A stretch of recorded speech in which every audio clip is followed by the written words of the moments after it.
السلام علیکم۔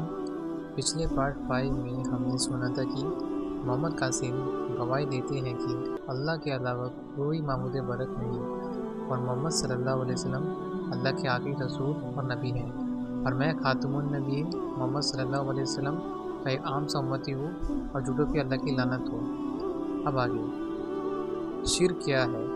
کسی اور کو اللہ کے ساتھ اور اس کی صفات کا ساتھ جوڑنا، یا کسی کو اللہ کے برابر سمجھنا، یا کسی کی عزت یا اسی طرح کی اطاعت کرنا جیسے اللہ سبحانہ و تعالیٰ کی جاتی ہے، اسے شرک کہتے ہیں۔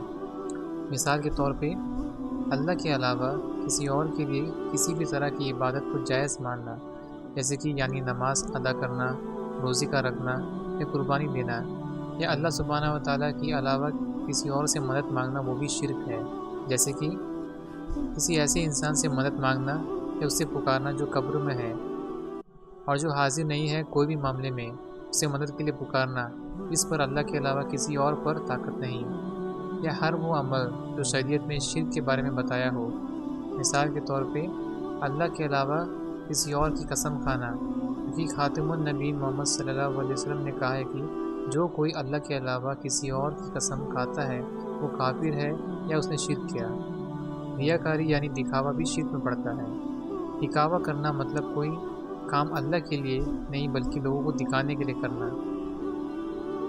قرآن میں سورہ الانعام میں ابراہیم علیہ السلام کی واقعہ بہت ہی دلچسپ اور نصیحت کرنے والی ہے۔ قرآن میں اللہ تعالیٰ فرماتے ہیں کہ ہم نے ابراہیم علیہ السلام کو بھی آسمان اور زمین کی نشانی دکھائی تاکہ ان کا ایمان اور بھی پکا ہو جائے۔ جب ان پر اندھیرا چھا گیا تو اس نے ایک تارا دیکھا اور کہا یہ میرا رب ہے، لیکن جب وہ ڈوب گیا تو ابراہیم علیہ السلام نے کہا میں ان چیزوں سے محبت نہیں کرتا جو ڈوبا کرتے ہیں۔ پھر جب اس نے چاند کو اگتا ہوا دیکھا تو کہا یہ میرا رب ہے، لیکن جب چاند بھی غائب ہو گیا تو اس نے کہا اگر میرا پروردگار نے مجھے ہدایت نہیں دی تو میں گمراہ لوگوں میں سے ہو جاؤں گا۔ پھر جب اس نے سورج کو چمکتا دیکھا تو اس نے کہا یہ میرا رب ہونا چاہیے اور یہ سب سے بڑا بھی ہے، لیکن جب وہ بھی ڈوب گیا تو اس نے اعلان کیا کہ اے میرے لوگوں، جو کچھ بھی آپ اللہ کے ساتھ عبادت میں جوڑتے ہیں میں اسے نہیں مانتا ہوں، اور اسی کی اور میں اپنا رخ کرتا ہوں جس نے آسمان و زمین کو بنایا ہے، اور میں مشرک میں سے نہیں ہوں۔ اب شرک کی شروعات کہاں سے ہوئی ہے؟ تصاویر بھی شرک کی اقسام ہو سکتی ہے، کیونکہ مشرک بننے والے پہلے لوگ تصاویر اور بت کے ذریعے سے بن گئے۔ اللہ تعالیٰ قرآن میں فرماتے ہیں کہ اور انہوں نے کہا کہ اپنے دیوتوں کو کبھی مت چھوڑو، اور کبھی بھی ود اور سوا یا جتیہ اور یاک یا نصر کو مت چھوڑو۔ سورہ نوح آیت نمبر 23۔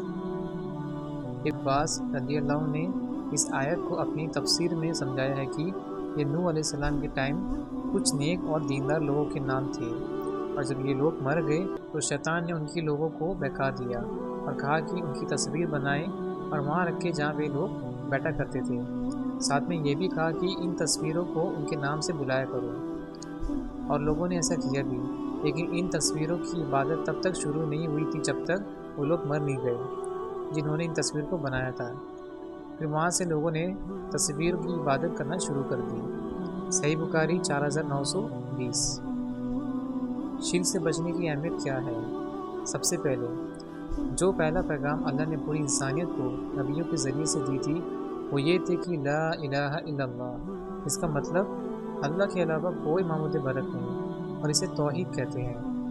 توحید کا معنی ہوتا ہے کہ اللہ ایک ہے اور اس کا کوئی شریک نہیں، نہ اس کا ساتھ میں اور نہ صفات میں۔ اور توحید کا الٹا ہوتا ہے شرک، جس کا مطلب ہے اللہ کے ساتھ کسی کو شریک کرنا، اور اللہ شرک کبھی معاف نہیں کرے گا۔ جیسے کہ اللہ تعالیٰ نے قرآن میں فرمایا ہے کہ بے شک اللہ معاف نہیں کرتا کہ کسی کو اس کا شریک بنایا جائے، لیکن جس کے لیے چاہے گا اس کے باقی گناہوں کو معاف کر دے گا، اور جس نے اللہ کے ساتھ کسی کو شریک بنایا اس نے بڑا گناہ کیا۔ محمد قاسم کے کئی سپنے میں جن میں اللہ اور خاتم النبیین محمد صلی اللہ علیہ وسلم نے ہدایت کی، سیدھے راستے پہ چلنے کی اور کس سے بچنے کی۔ ان میں سے سب سے زیادہ اہم ہے وہ ہے شرک سے بچنا۔ محمد قاسم اس بات پر زور دیتے ہیں کہ ہمیں جتنا ہو سکے شرک اور اس کی اقسام سے بچنا چاہیے، کیونکہ یہی ہماری کامیابی کا ذریعہ ہے۔ اس دنیا میں بھی اور آخرت میں بھی۔ اگر ہم اندھیرے اور گمراہیوں سے باہر نکلنا چاہتے ہیں تو ہمیں ہر حال میں شرک اور اس کے اقسام سے بچنا ہوگا اور دوسروں کو بھی بچنے کو کہنا ہوگا۔ اللہ نے محمد قاسم کو کئی بار ہدایت دی کہ قیامت کے دن میں ہر گناہ کو معاف کر دوں گا لیکن شرک کو معاف نہیں کروں گا۔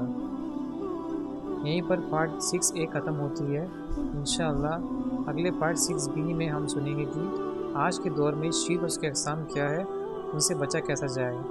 جزاکم اللہ خیر۔ السلام علیکم ورحمۃ اللہ وبرکاتہ۔